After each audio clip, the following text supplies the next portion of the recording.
and not that he needs Nothing one, like, but yeah. nothing like it. Yeah. So, I mean, Yeah. warm welcome, Srinu. I mean, it's fantastic to have you on board. You're one of the very good prolific speakers battling it out, out there to bring that, that localized governance or this ward committees concept across not just Bangalore, across Karnataka, across India.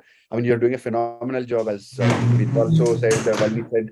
I think the push that we got from the Balaga Samavesas and all that, I think it has really created a great momentum, and I hope we can pick it up from there. And in like more and more people, as in when the new ward committees get formed with the elections and all that, I think looking forward a lot to hear from you and really strengthen and induct a lot of good quality people into the ward committees. And I would not want to take any more time to welcome you. We're really, really glad to have you. So over to you. Please do a short introduction of yourself, and then maybe Vidya, over to you, Vidya and Srinu.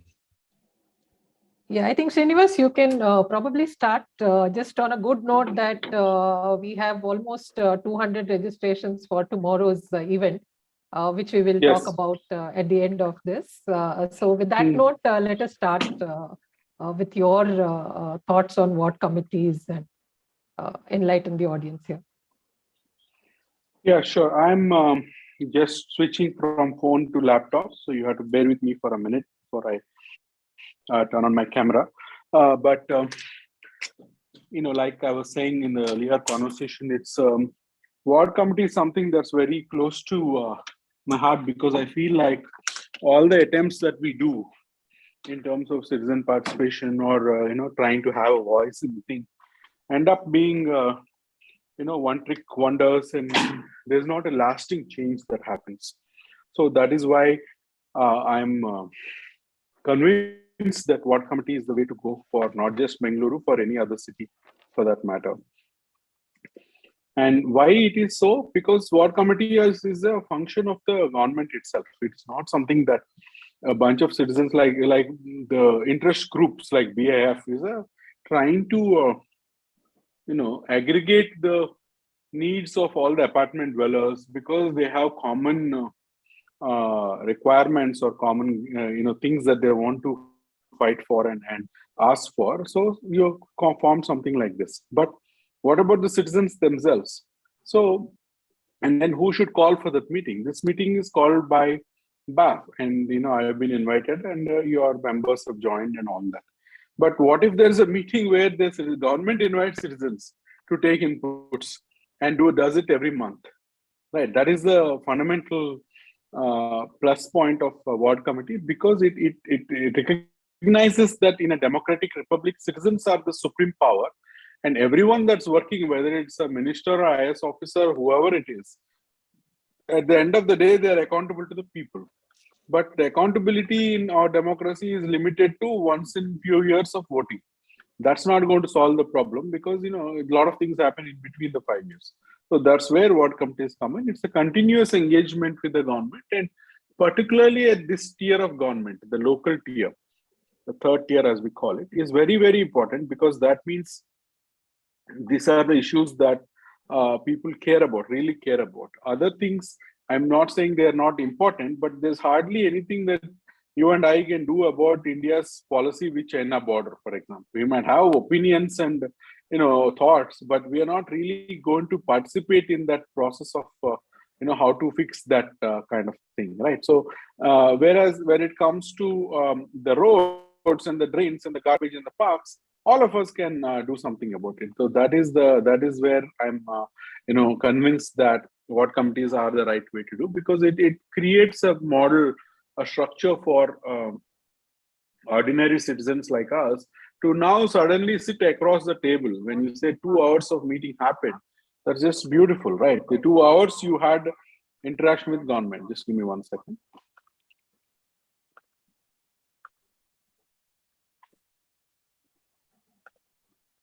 Yeah, great. Good to see. Vidya, are you there? Yes, I'm here. Sure. Okay, is my audio coming through? Yes, Yes, perfect. yes. Okay, great. So that's what I think. It just gives you a right as a citizen to know what's happening in your city and particularly in your ward.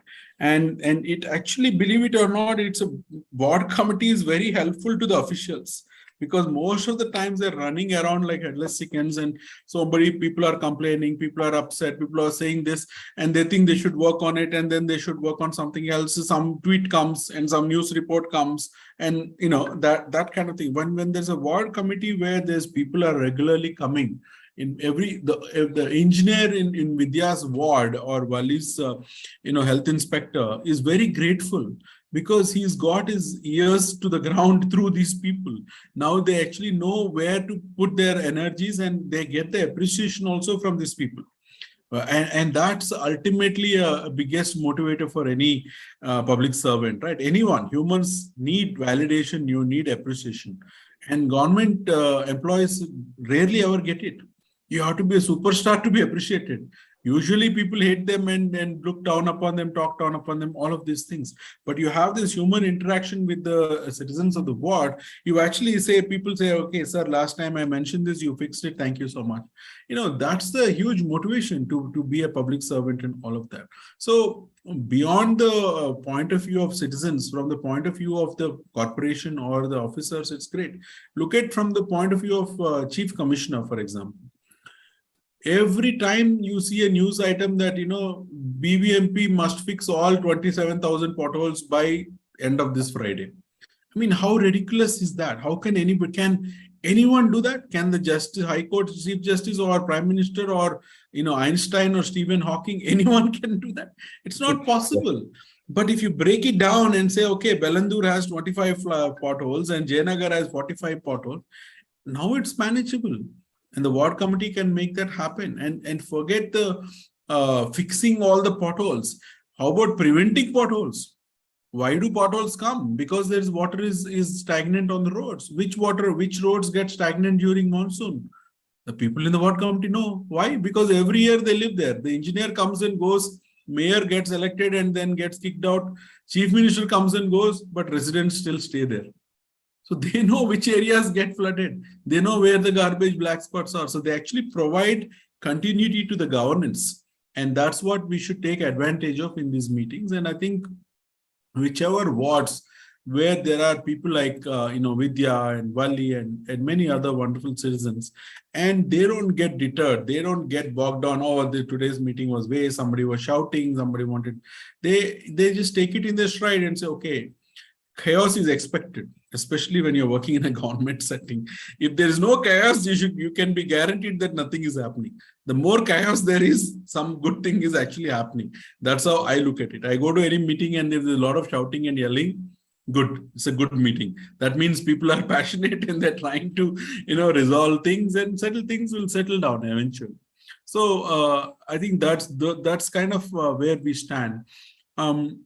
I have a stock presentation type thing where I talk about, the purpose of ward committee, how does it work, what's the constitutional backing to it, composition of ward committee, things like that.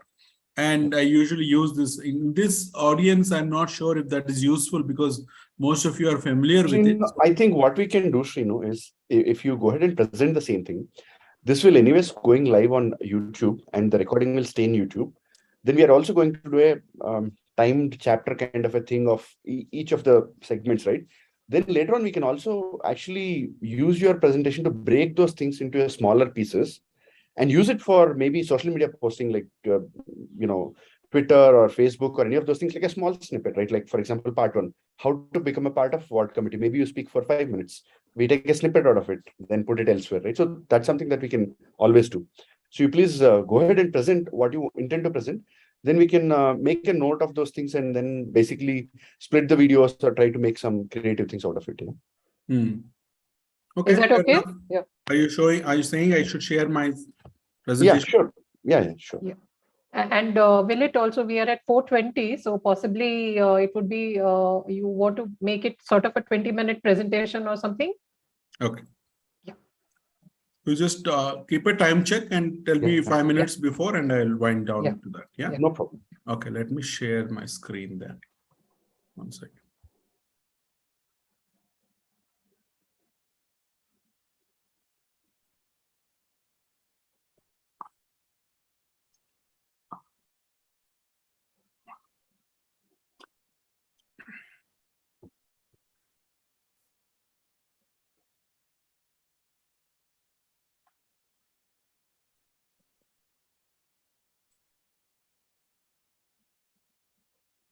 Okay, can you guys see my screen? Yes, yes. Okay, so what are the different avenues for participation in Bengaluru? This is something that a lot of people ask me. Okay, they see me doing this, they see me doing that, steel flyover or suburban train or some tree cutting, various things that happen. And they look at our work in Janagraha with participatory budget and what quality scores, how do you rate public toilets, various things that we do to improve the quality of life in Bengaluru and in urban India.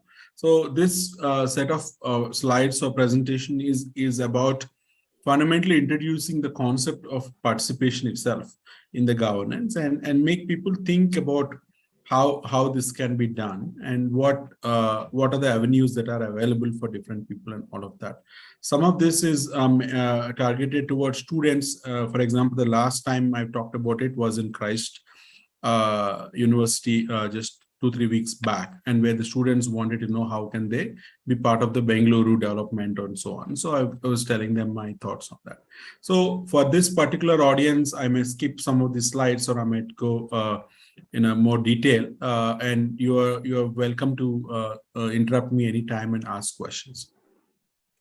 So in a live meeting, this is the first question that I ask people. Basically, we are in democracy. That means people are the kings, right?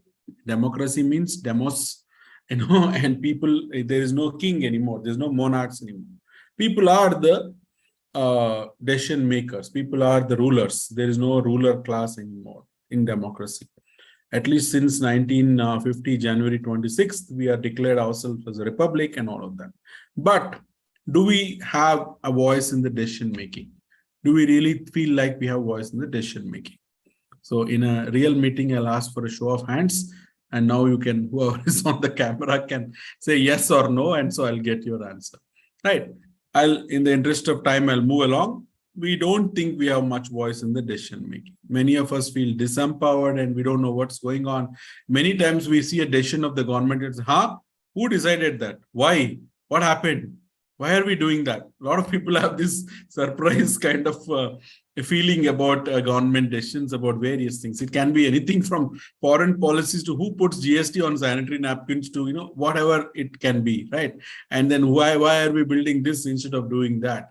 Various things like that, so that's because, I think that's because the distance between the demos, the people, and the people that are in the decision, because everyone cannot be decision maker, where all of us have absolutely equal rights in our constitution and in our democracy. Not all of us can make these decisions. Even BAF, if every member of BAF wants to make decisions for BAF, it's not going to work. So you're going to have your committee, your management committee, your president, your secretary, and a method to make decisions and all of that. So similarly, we have our own methods for elections, mayors and commissioners and various people. The distance between the people and that has widely, become widened. That's, I think, is the problem. The democracy has gone far away from us. We are not able to recognize it anymore. There is, you're not able to say that, okay, this, and a lot of people feel disempowered. Why should I vote? My vote doesn't even mean anything. And what happens after I vote? Even if I vote for somebody I like and they don't do a good job, there's nothing I can do. Because I think democracy has become too far. And this is something that meant for more students and kids. But, what is this building? This building is the Indian Parliament. This is where the laws of the land are made. Can you sit in this building? Can you give any inputs to the people making the laws? And the answer is no. You can give inputs to your MP, who you hope will translate it and take it and give it in the thing. But generally, you cannot even visit this building. You need a lot of recommendations and passes and all of these things to actually take this picture. You will only see it from a faraway distance. You can't even get anywhere inside it. What about this? This is where the laws for the state are made. Okay, it looks wide open, but I can promise you that you cannot enter this building also. You need to have permissions. You need to have somebody saying, give a gate pass. And when you go to the gate, who are you meeting? Why are you meeting? And there's so much security, all of that. It looks great on the picture. Symbolically, they put the barricades also to convey that you cannot come here. In fact, you cannot be on the road that is seen on the photo. You have to be one level even below before that. And many of you in Bangalore know this, right? You can see the Vedanta Soda but you cannot touch. You definitely cannot enter. So where is the role of public in the decision making? Not really. But what about this? This is another level of government. In my view, one of the most important part of the government. Is it possible to enter this building? Let me ask Vishnu, since he is the only one smiling on the camera. Vishnu, can you enter this building? What is this building? I have gone there. Corporation. Office, no? When you Yes, go there, yes, does they anybody want- say, show me your pass? Usually nobody asks. So far as we know, nobody has asked yet. Yeah, I have gone there without a pass. The first one, the first building is the union government, parliament. Hmm. Second one is the Vidhan Sabha, state government. Third one is the Corporation. Mahanagara Palika. Hudson Circle. Hudson Yeah, Circle, BBMP BBMP office, office. yeah. Even there, if something is happening, you see the yellow barricades there. Yeah. It is still, there is still some restriction there. This office is the commissioner's office, this round thing on the left corner. On the exact opposite on the other side is the mayor's office. This is where our city is getting governed. But you can actually go in there and talk to people and all of that. That is much more open welcome to that. But let me come to this now. Oops. Okay, don't read what's written there. Tell me what you think this is. If you know how to read Kannada, pretend that you can't read. I can't read, so I won't pretend. This BPMP must be ward the office, local ward office. Local ward office.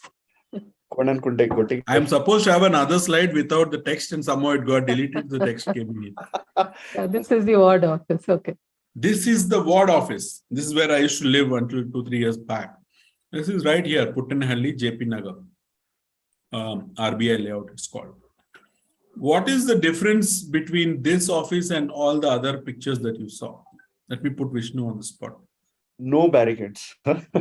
And the gate is wide open. Yeah. See, symbolically wide open. Even cows can enter. Yeah. Right? And next to the park, what you don't see is a little park. In opposite this building, there's a small park. There's a commercial center there, and then behind that park, and then BBMP. This is actually the office for 2 wards. Konankunte and Chunchugatta ward. 2 wards have the same office. Now, in who lives or who works in this office? I think we all know who works in this office. We know who works in this office. We kind of know who works in this office also, right? But who works in this office? Who are these people? Why do you want to go to this building? We have our ward engineers there. For the ward engineer. What is the job of the ward engineer? I think they are in charge of all the civil works here. No? Yes. You So can if the find road them. is broken, can the Prime Minister fix it? No. Chief Minister? No. Mayor? No. Ward engineer? Yes. And his office is wide open. And you have every day 1 million people tweeting, Prime Minister Modi ji, fix my road. Chief Minister Bommai ji, fix my pothole. Commissioner, please fix my pothole. Can any of those guys respond to the tweet or react to that or even address that? Because there are 87,000 wards in India. Bengaluru has 243 wards. All India has 87,000 wards. Imagine if citizens in 87,000 wards have problem with potholes or garbage or all that. If they go to the Prime Minister or Chief Minister or even Commissioner, will it ever get fixed? No. But if you go to the engineer sitting in this building, that person's jurisdiction is only 2 kilometers. He knows every street in that ward. She knows every home, every area within that ward. And when Wali goes there, they say, madam, you live in that particular road, right? And there is that connection. So that is why ward committee, right? That is where ward committees come into picture. But then even it's not fun to walk into this office whenever you want. Guess what? When you go to this office, most of the time the engineer is not there. Health inspector is not there. Why? Because they're out somewhere fixing things. They're all supposed to meet public between 3 p.m. and 4 p.m. by order. But Sometimes they're there, sometimes they're not there. You might have to go multiple times and all that. But the good news is that you don't have to buy a flight ticket and go to Delhi and take a metro and be stuck in the traffic and all this. You don't have to go to, Hudson Circle from Bannerghatta Road or wherever you are. Wherever this office is, you are always less than 2 kilometers from here.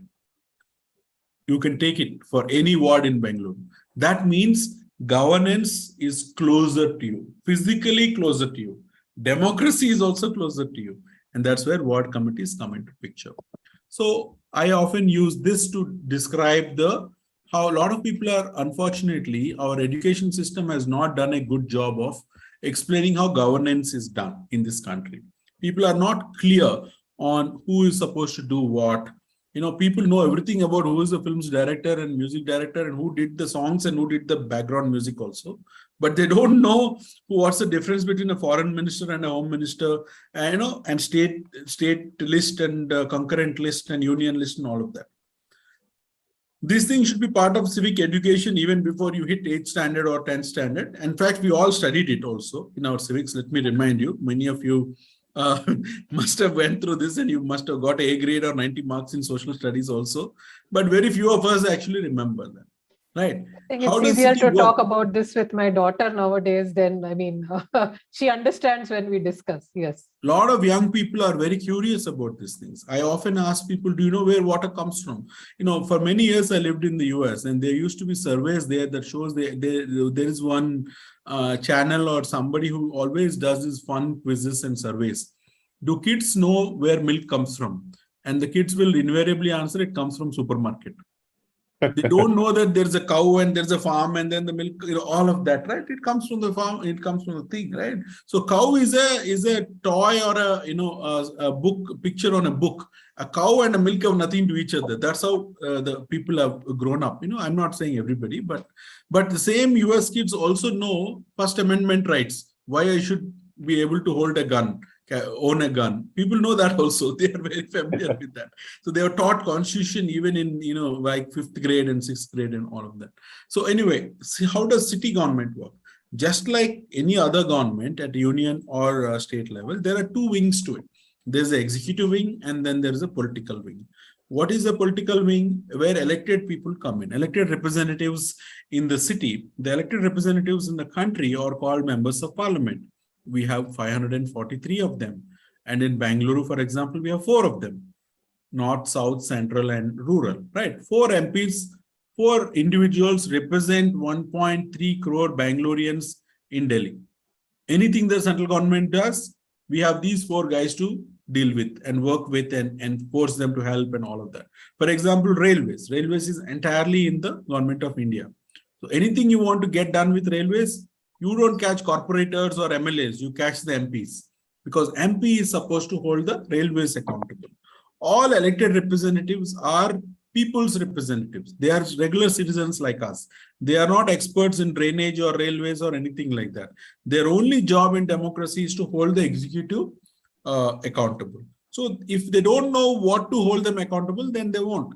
And many times, in the current scheme of things, there is a lot of collusion between these two wings of the government and, all that, we don't need to get into a deeper level in this, but we know that. Anyway, so in the political wing, there is the mayor and there is city council. In many democracies, evolved democracies, mayor is extremely powerful, like the way a prime minister or chief minister is, as far as city is concerned. For example, in California, the mayor will appoint the commissioner of police. Mayor will hire, the local city judge and things like that. So many things. And a mayor will recruit, open a job posting and say, we are looking for a commissioner for the city. If you worked in a city of this size and your expertise this, apply. And then they will appoint them. Here, we don't have that. The commissioners are usually, for big cities, are IS officers, which means All India Service. Somebody is appointed as a commissioner to BBMP. The mayor has nothing to do with the appointment of the commissioner. And yet the mayor is supposed to hold the commissioner accountable. And the mayor, by law, doesn't hold a lot of powers. One big power all mayors hold is wearing those funny looking clothes and welcoming dignitaries at the airport. This is something that all Indian mayors do. But even within India, there are many states that have directly elected mayors, like Odisha, for example, or Madhya Pradesh, or many other states where the mayor is elected by the people. What happens when the mayor is elected by the people is that they get the political capital. Why is an MLA very powerful or MP powerful? Because they've been. But in a city corporation, the mayor is indirectly elected through the councillors. It is in some sense, it makes sense because the prime minister and chief minister are also not directly elected. But in a city sense, that doesn't give the powers needed for the mayor to, there's a debate whether we should use a directly elected mayor or not. But whatever it might be, the kind of powers that the mayor should hold are not there. And within the political class, we have the standing committees. And on the commissioner side, you have different departments, water, electricity, various things like that. And then at the bottom of it all, the city is organized into wards. So the ward committee is the only place where the political executive or the corporators and the municipal executive, the engineers and citizens come together. That's why it connects both these wings. There is no other place where this happens. They all have council meetings in the BBMP Hudson Circle office. There are no citizens there. It's corporators and the commissioner and the chief engineer and so on. So there is no role for citizens in that. We can take a pass and sit in the gallery and watch the proceedings, but there's no role for citizens. Whereas in ward committee, citizen is the prime, actor. So why do you think ward committees are the right forums for participation? First of all, like I showed you the pictures and the gate being wide open. In that building where I showed you is where the ward committee meeting happens. That means the governance has come closer to your house. Rather than you going far away and participating in governance has come close to you. It is so close for the people that live in the same street as the ward office, right? They just wake up, brush their teeth and walk into the ward committee office meeting. They don't need to do anything. It's like going from one room to another room. So that is also possible. In a big city like Bengaluru, the wards are shaped in a weird way. Sometimes even the ward office can be 2-3 kilometers away. It's hard to find. That exists. But relatively speaking, it brings governance to that. The other reason I am a super big fan of ward committee is the fact that they are inclusive by law. What happens in public policy is that whoever has the loudest voice will always win. Whoever can mobilize the resources and create a lot of noise can make their diktat happen. And because you have a Twitter handle and because that has 10,000 followers, somebody like a commissioner or a mayor or a MP or some political party will invite you to represent them. But what is happening, and which is fair, we are representing a bunch of people. But what about those that are not organized, that do not have an association, that do not have a Zoom account or even a WhatsApp group? What about those? They are equal citizens. There's nothing that is so special or great about Vishnu or Srinivas and not about some slum dweller. They might have moved in here from Uttar Pradesh to do construction work. But as per the Constitution of India, that person has exactly same amount of rights as Srinivas or Vishnu. And they also have a right to the street. They also have a right to the clean air, clean water, all of that, as much as we do. But they don't have a voice. So ward committees solve this problem. And Karnataka, those of us that are part of in Karnataka should be extremely proud of it, because one of the best states as far as decentralization is concerned, creating forums like this is concerned, whether it is rural government or urban government, Karnataka is way ahead than many other states. This process has started in the 70s and 80s with Ramakrishna Hegde and Devaraja. So many progressive leaders of Karnataka that have created it like that. And that's what it says, that every ward committee must have representation of women. It is a kind of a well-known fact that there are no women in governance, or the percentage of women in politics is very short. In 543 MPs in Lok Sabha, less than 90 are women. Whereas population is 50%, percentage of MPs is less than 10%. In 4,130 MLAs all over India, we have less than 12% MLAs that are women. But if you go to corporators, 87,000 corporators, 50% of them are women. So women actually have a bigger voice in the city governance. And therefore, the ward committees also should have more women participation. And all the men here must acknowledge that whenever women rule anything, they govern anything, the outcomes are better for everyone. This is not just some intuitive thing, but this is the scientific studies throughout the world that have proven. Because women prioritize different things on what needs to be done, where the focus should be. And because they didn't have a chance in shaping our world in our countries and cities, there is a lot of this going on. So I think having more women in decision-making roles and participatory roles is going to improve our cities just by getting their perspective into things like this. You look at the way things are designed, you look at the way how public toilets are maintained, you can tell that women are not involved in that. If they are, they won't be like the way they are. And then the ward committee makes sure that it is by law institutionalized. If I go into that open door today and not go for 2-3 months, I don't know what happened there, right? But if I go month after month, today Vidya and Vali are coming back from a ward committee meeting. They're very excited about it. They're telling us about it. And guess what? 2 Saturdays from now, they're going to wake up, shower, and do the same thing again.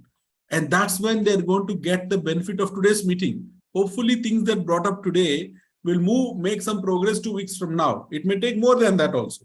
But the presence of them over a multiple period of meetings, multiple ward committee meetings is going to get the governance outcomes that they want.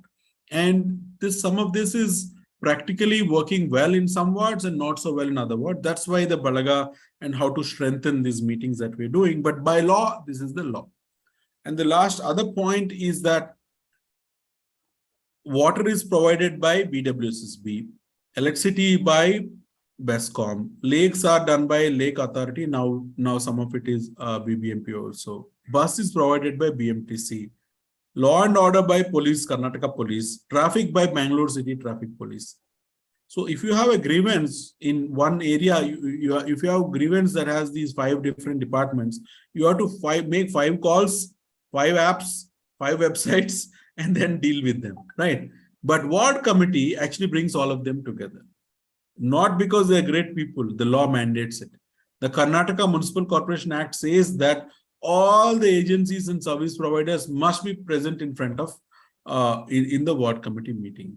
And even people like BMTC are now doing that. Yesterday, the BMTC director has said that they mapped all the depot managers to see they have depots. BMTC has bus depots. In entire city, they have 50 depots where buses are kept overnight and operations are controlled there. So they don't have 243 depots or 198 depots. They have 50 depots. So each depot manager can relate to 2 or 3 wards. That's how the depot managers are going to participate in the ward committee meeting. So now that gives you a institutional structure, because what happens is that the bus service is run by BMTC. Bus stop is run by BBMP. Electricity is provided by BESCOM. Street light is installed by BBMP. All of these things are interlinked and multiple agencies have to come together. And if you have to chase this person and that person, meanwhile, that guy gets transferred or something else happens, nothing happens. So, but here convergence happens. That's why ward committees are the right places for us to converge and strengthen. Srini, time is up already, but 5 more minutes because we started late. Okay. And also to touch upon RWA role. I think while we mentioned women and others, so, there are 2 RWA representatives also who go into this ward committee. So maybe a little bit on that.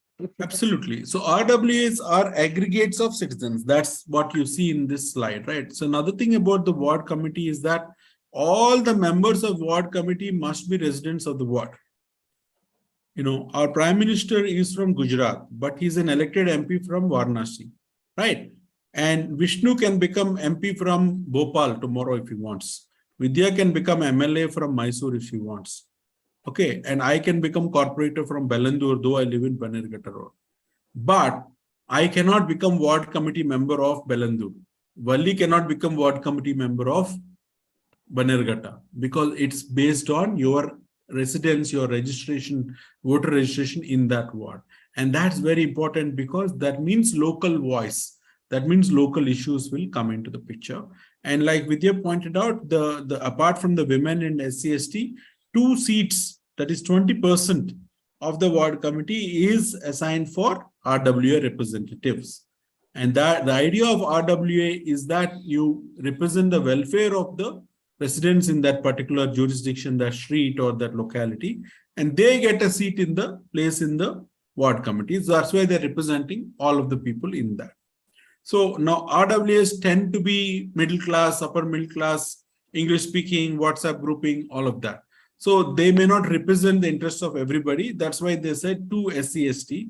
It's unfortunate it is characterized like that because most of the people in slums happen to belong to SC and ST castes. So that economically, socially depressed, oppressed, section of people are also given a spot in the ward committee so they can bring up their issues. All of this together, and many times if you're, let's say you're sitting in a ward committee and you have 100 rupees and the RWA guys want to install a nice gym in the park, okay, and the slum guys want a water tap connection. And RWA guys are going to look at them and listen to them and say, they will look at the corporator and the engineer and say, you can do our park thing next year, just put the water first. Because now you are aware of what the other set of the people, your neighbors, with the pain that they are going through. If they're not aware of it, then they'll keep on fighting for that gym equipment and whatnot. It's important, but when you have to make prioritization, you need to understand the multiple points of view, right? That is called consensus building. That is a common understanding of our rights. I've talked about this. I'll leave that. I'll stop with this. Basically, how people get into active citizenship. I look at ward committees as somewhat of a little more serious engagement. If somebody is starting out to work with government, they usually start with social media. In this case, send a tweet, angry tweet. Oh, my road is this. I'm paying so much tax. What happened to my tax? Right? Every day you can search for tax and road. These two search terms, you'll find hundreds of tweets because they're expressing their frustration that I am a tax-paying citizen, law-abiding citizen. Why are you not delivering this to me? It's important, but it has limited value to it. And then people are a little more, involved. They'll say, okay, 1530 or whatever, 112. If I call this, I saw electric wire dangling dangerously. So who do I call? Good Samaritans, right? I don't want anybody to get in trouble. They call them and tell them, sir, there is a digging that happened in our street, but there is nobody filled it. Kids can fall and die or something dangerous might happen. People make calls like this. And then these days we have all these apps, a Swachhata app that Janagraha itself makes on how to report grievances. And so somebody else will go fix that. Using every city in India now has an app, as some website where you can go and report a problem, insert a photograph and all of that. And then those of us that started in this journey will invariably find other people like us who are also doing this thing. Suddenly you got yet another WhatsApp group formed. And that's what we call civic groups. And BAF is the ultimate example of civic group. You have federations and federations, right? You have the interest of the apartment with 100 homes. And then there's a BAF, which is the federation of these 100 apartments, all of that coming together. So these are all the various avenues of volunteering and participating. And this is the kind of people that understand the importance of ward committees, a structured, inclusive, institutionalized mechanism of participating in the governance, and then they go do that. So I recommend that people that are doing these things already in some measure, and there's no rule or anything. You can start working with ward committee tomorrow if you like, even if you haven't done anything like this. But if you are part of this kind of things, then ward committees will make more sense for you. And then once you get into that, then a lot more avenues will open up for you. And that's why we are holding the Ward Samiti Balaga, where BAF is also part of it. And we work on how to strengthen the ward committees, what are the problems with the ward committees, and how can we make it better. So I will stop at that and we can have an interaction. There was a question from Satish. You have to say hand raised, Satish.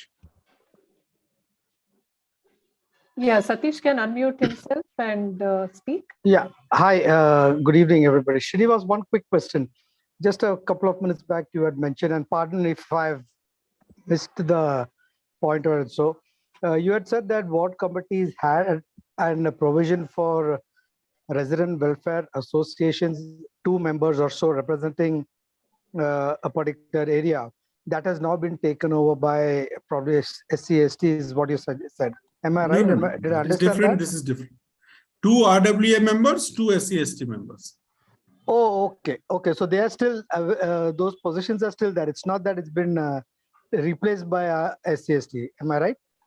Yeah, No, yeah. See, there are 10 members, right? Can you see my screen? So Can you see my screen? yeah. So my question actually is, can the number of members be increased? Is there a possibility that we recommend and increase? Because there are more people participating because of the awareness and in recent times.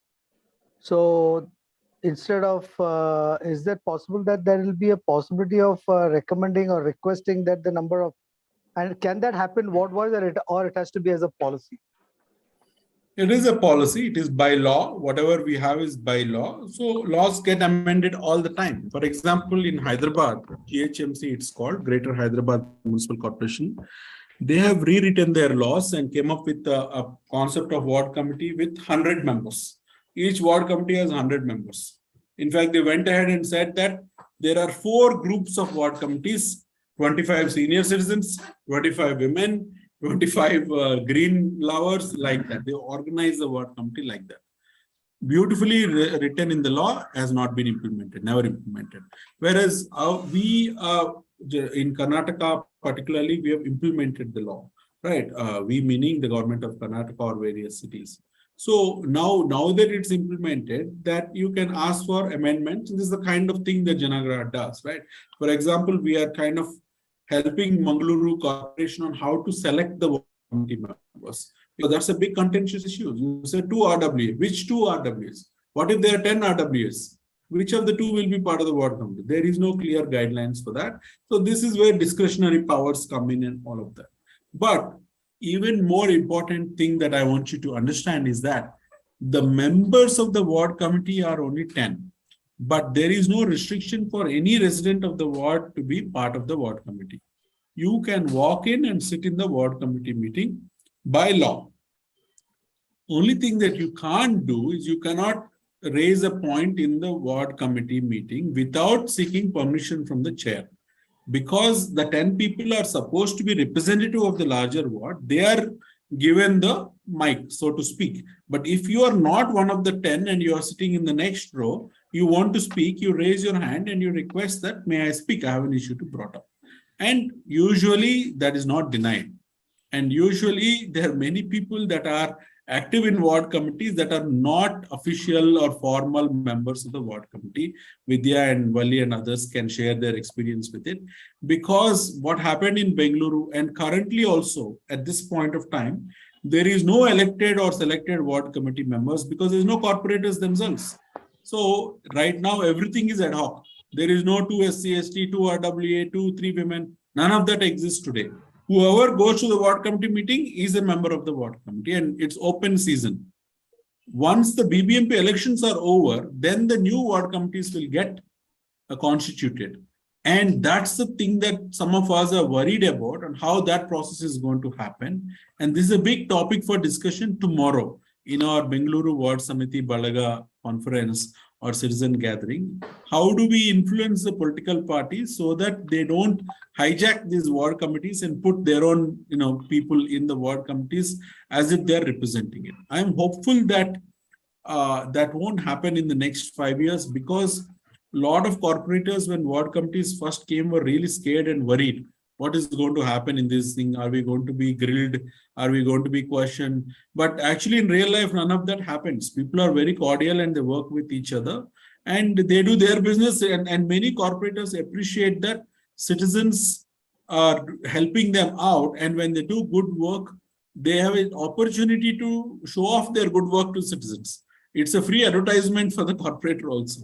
So it's a channel for communication. So there are many good corporators of Bangalore city have understood that. So you are going to have a situation of corporators welcoming the ward committees and wanting. I've done many programs on this, you can see it, but this is the overall picture. Okay. And one question, Srinu, how to join ward committees and how often the members of a ward committee change? And maybe the third question would be from the interest of Like, can a body like BAF, can we work with, let's say, BBMP Chief Commissioner or the upcoming new mayor and say that we are a largest RWA present in all the wards? Can we nominate one person from BAF for each ward? Can some of those things happen? 3 questions. Just Vishnu, I'd like to add to Srinivas. Srinivas, actually, after this ward committee thing was dissolved, I think we people, like we residents, we are having more access to the ward. More access to the ward engineer and meeting them. Now, what I have attended ward committee meetings when corporator was there, and even after that, after the corporator term was over, I find that the recent meetings, they are more, producing a lot of results, because when the corporator was there, his people used to be present, and they will never let us raise any issues, and they will always say, oh no, time is up and all that.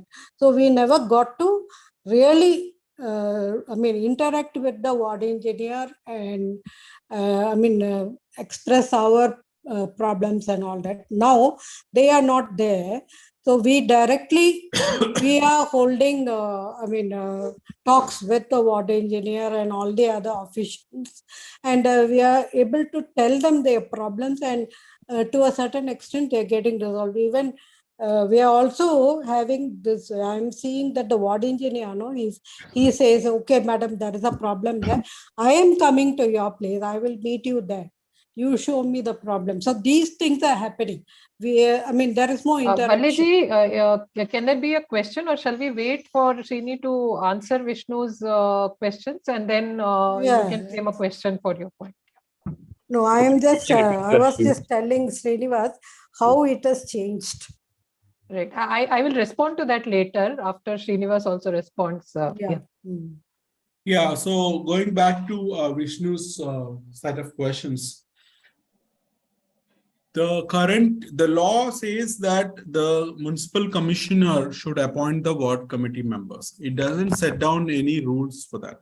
The only rule for becoming ward committee member is that that person must be a registered voter of that ward. That is one rule. Second rule is that in the 10-member ward committee, there must be 3 women, 2 SC/ST, 2 RWA. That means that's 3 + 2 + 2 is 7. So 3 other, anyone can go. Any man, women, whatever it can. You can have more women also if you want. At least 3 women must be there. That's, you can have more SC/ST, more RWA as well. But 2 seats must be reserved for RWA. 2 seats must be reserved for us. So in the past, the first time the ward committee selection has happened in Bengaluru was in 2019. So that time also we organized the huge public mobilized to apply for the ward committee members. 1,000 citizens, I've anchored this. At that time I was part of Citizens for Bengaluru, and I'm sure many members of BAF have also participated, and have mobilized all civic groups. 1,000 people applied to become part of ward committees. 3 of them got selected out of the 1,000. They were all rejected, denied. Why? Because in the end, the commissioner had to let the corporators decide who will be the ward committees. And all of this is coming from the court order. So there was a lot of fear that these ward committees will come and the corporators cannot do whatever it is that they normally do, which is euphemism for corruption and all of those other things. So that's how they took a request, and where they presented overnight, they've applied, like I'm a corporator, I'll get my neighbor and my wife and my brother to apply as ward committee members, and I select those. So many ward committee members did not know that they were ward committee members, because somebody has put their name and they already selected them. So it was very disappointing for all of us. And then that's when we took the stand that, okay, if you are not a ward committee member, who cares? You can still be part of the ward committee. You can go and sit in the meeting. And the actual official ward committee members are not showing up anyway. They're not meant to show up. In many cases, I can speak about Vasant Nagar, Chitra Venkatesh. The corporator declined her application. But after 2-3 months, he said, Madam, can you please become ward committee member? I need your help. So many regular citizens became ward committee member because of their engagement. So I am sure the corporator will want Vidya and Vali to be in the ward committee going forward if they are decent people. I can't promise on behalf of every corporate, but corporators are very smart. We don't give them a lot of credit, but they're extremely smart. They understand city problems of Bengaluru better than any of us. That I can tell you very clearly. Better than the commissioner, better than MLAs, better than biggest IS officer. The corporators actually know what the actual ground issues are because that's their field of work. They know every street, they know which place migrants are, which place has bad roads, all of that stuff. Now, can BAF go to commissioner and negotiate that? Can BAF be a member of the RWA? They could, but I would not be happy about something like that simply because of the fact that there can be 10 RWAs within a particular ward and 8 of them could be with BAF. Other 2 may not be apartments. They might be the old school RWAs that are there. And if BAF takes the spot, they may not get the spot. So that doesn't seem to be fair. Same with women. Let's say there are 10 women that are very active, like Vidya, in that particular ward. Now, which 3 of these 10 should become formal members of ward committee? It seems unfair to leave anyone out. All 10 of them are active, like Vidya. So my thinking, and this is something that many countries have experimented with, including South Africa and others, use what is called as in layman's term, it's a lottery system. You have 3 spots for women, Vidya and 9 other women. Put all the 10 names in there, draw 3. Whichever 3 comes out, they become the ward committee members. Other 7 continue to be in the ward committee. This is the process we have recommended. And in some cities like Mangaluru, they're experimenting with it. Bengaluru hasn't done it yet. But we are hoping that by the time BBMP elections come, we'll be ready with all of this kind of policies and it has a more public support and all of that. In terms of BAF's participation in the ward committee, whether BAF members or participants are formal members of ward committee or not, I think BAF should issue an advisory to the MCs, the president secretaries, to engage with the local ward committees. And that is going to help them to step out of the 4 walls of the community of the apartment. Anyway, our life is beyond the gates, right? So they have to be part of that. So I would do that. And what is going to happen is that if Vishnu is a very active BAF member in Ward 150, invariably Vishnu will be put in the ward committee as a member. It doesn't matter where Vishnu come from. It matters that Vishnu is engaged. So that's what is going to happen. So I would suggest that we go in that route. And also one other question, Srinu, was like, is it a running list or typically how 5 often? years term. It's a 5 years term. The term of the ward committee is co-terminus with the term of the corporator. So when the election happened, ward committee gets formed. When election done, ward committee is done. Again, we think that there can be reform here. Why should ward committee be fixed for 5 years? Rotate every 1 year. Every 1 year, bring new ward committee members. So 50 citizens will be ward committee members at the end of 5 years instead of the 10.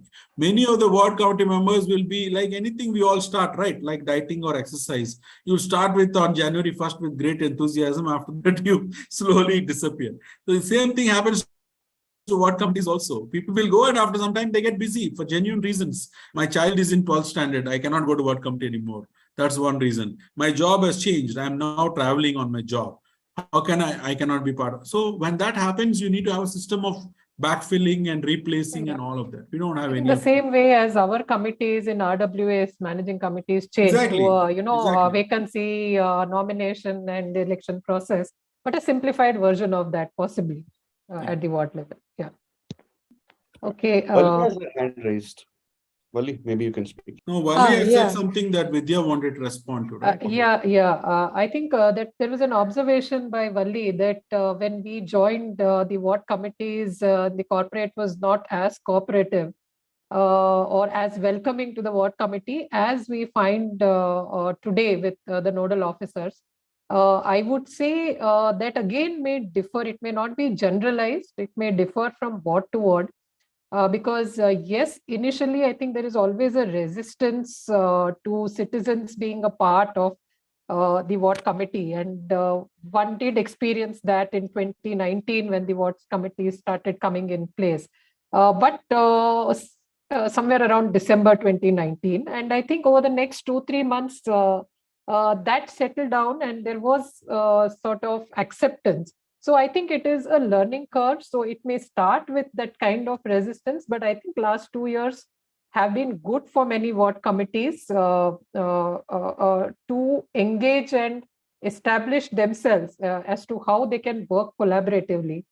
So going forward, the only thing is to sustain that momentum, to build rapport with the new corporators and take them through the process, because right now, even in the ward committees, the corporator may not be appointed or elected, but there are potential members who want to engage because they know a lot of things are happening in here. So you already have a sort of idea that yes, there are people from various political parties who are a part of this ward committee. Some of them may be positive and engage collaboratively, some may not. But since the elections are around the corner, mostly you see them being more collaborative than otherwise. So I think they are also using this platform to build their engagement with the ward people. So, so this is what at least I have experienced. It may not, as I said, it is ward to ward different cases. And that is what I think when we come together for these Balaga meets and all, we can do this knowledge sharing to see how we sustain this going forward when the elected corporator comes into the ward committee and chairs this committee as well. Yeah. Yeah. So while a lot of people I heard like Wali saying that, oh, with a nodal officer, without corporator, things are better. They will say that, many people. That is your personal experience in a certain ward, but there are many wards that are desperately missing their corporator. They feel, where is my corporator? In fact, I've done a webinar on where is my corporator, and hundreds of citizens joined and saying, without my corporator, I'm not able to do this, I'm not able to do that, because they are lucky to get good corporators. You may not have a good corporator or a corporator that doesn't value the ward committees yet. That is the key. Not having them is not an option. It is same as not having a apartment president, right? It's better to not have a president. Okay, it may run for a while, but then there's going to be soon chaos is going to emerge. If you don't like your apartment president, what can you do? You bring that person down, you replace him, right? And same thing you can do with corporator. You don't need the corporator, get rid of him or her, you get your chance. So that is democracy, right? Not having corporators is like saying, I don't want CM, I don't want PM, let there be benevolent dictatorship. It is going into that sort of dangerous scenarios that are not welcome in democracy. And this is my personal opinion. And I think it's also something that we should put deeper thought into. The reason it happens is because there's a huge mistrust between citizens and politicians. We think politicians are out there to get us. They're terrible, they're crooks, they're rowdies and all of that. It's not true. Most of the time, these are imagined things that we build up. There are crooks, just like there are crooks in apartment associations or film directors or engineers or IT people. There are lakhs of IT people that submitted fake bills in Infosys and Wipro. What do you have to say about that? That means all software engineers are crooks? No, right? So same with politicians and corporators. So we have to work with them and we have to deal with them, and for a period of time, things will have to get better. Shall we ask Tulsiram to ask his query? Yeah, just to endorse your views, ma'am, actually, from my experience, I would like to share. Now, recently I used to attend ward committee meeting and all that. So initially I was observing how it will work and all that. Now, the even nodal officers, as you said, they prefer, sir, without corporator or any government officials. I think they're doing a good job. Even for me, I mean, whatever I used to have a rapport with them on all departments, BESCOM, BWSSP, health department, wherever. So whenever we used to have interact with them and all that, they used to help us and they used to doing. So we can't rule out all the ward or all the officials will be corrupted or something and all. The surprise is now I'm getting recognized by the ex-corporators. I don't know how they have come to know and all that. So these things will happen when you have been actively interacted with them and all those things. I think it's a good sign. So I'm so happy now. At least now I have been recognized with the ward people and all that. Of course, when we are presenting any issues and all that, we should be very reasonable also. We can't ask immediately repair the road. That's not possible by the, I mean, executives or whoever maybe. The priority wise we have to give, and we have to choose which is the best thing to be done in the first item and second item and all. I think they're reasonable. I am happy with the ward people, ward officials and all. I support it. Thank you. Excellent, excellent. Anybody else? Valliji, I'll come back to you. Anybody else? Ask. We may have to wind up in with 1 or 2 extra questions. I just want to tell you about the area sabhas that we have started in Ward 116. See, we have the layouts. So what we do, we collect the problems, and one person, 1 or 2 persons in each layout, they come and tell us that is, we are a few volunteers attending the ward committee. So in that way, we get to know, I mean, the problems of various places, because it's not easy for us to personally go. So we collect the problems and then we present it. So this area sabha is also working very well. That's an absolutely fantastic thing, I think, because that is the next step that we should move towards once we have these ward committees also going, because that is the next level of breaking up and, having more representation from areas very close to you scattered across the ward. So we'll learn more about this as to how you have done it as well, Valliji. Srinivas, any thoughts from your side? There is no end to decentralization, right? Our wards are so big. Many of our Bangalore wards are bigger than many towns of Karnataka and many towns of rest of the India. The wards are so big in Bangalore. So we need further decentralization.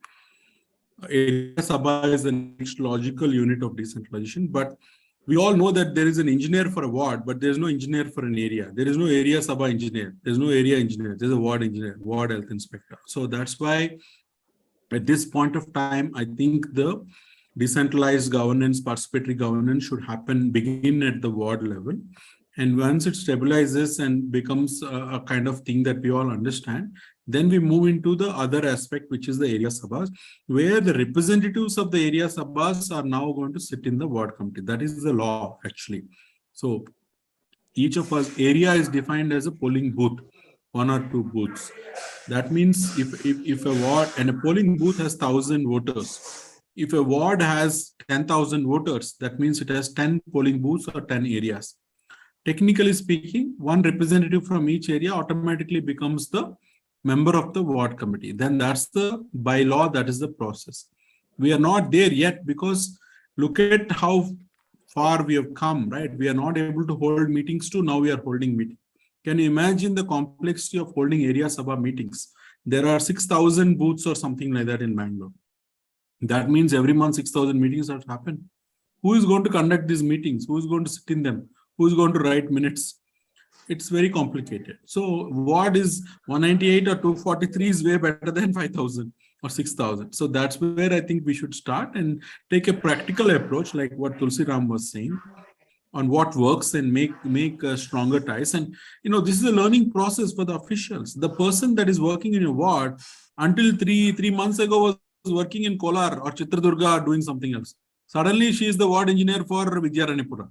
How is that person going to adjust to this whole culture shock, urban, rural, within BBMP, all of that, right? They also need to get into that, and there's no proper training.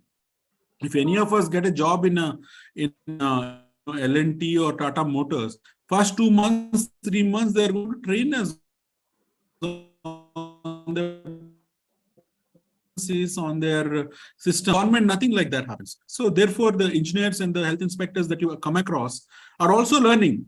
It's scary, but we are being driven by pilots that are not trained. Thankfully, we are not sitting in an airplane, but we are living in the cities. But it is what it is. This is a huge problem in governance everywhere. Very few government servants or public servants are actually trained for the job that they're doing. So, yeah.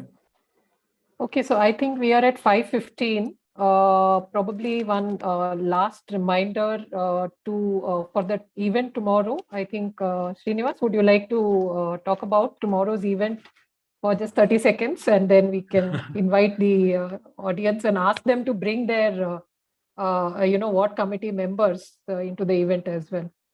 Yeah, you should be doing that because you are as much of organizer of this as Yeah. I am. Yeah. But since you put me on that task, let me say this, right?